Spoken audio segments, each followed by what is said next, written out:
ولد غلبان، بيتريقوا عليك عشان انت غلبان، وبيضربك كمان.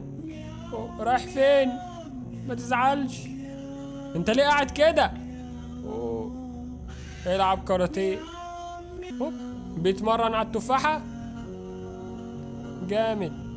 حافظ الكاتا الاولى. انا كنت بلعب كاراتيه برضو بس كنت بتضرب. ليه في مسابقة؟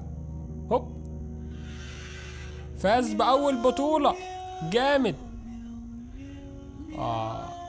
والتانية ما شاء الله. ايه ده، هيلاعب الولد اللي ضربه في المدرسة. يا جامد، اديله على عينه. اوه، فاز. ايه ده، الكابتن بتاعك ما كانش شكله كده، انت غيرته لما كسبت. فعلا الفلوس بتغير، يا رب تغيرنا. جامد.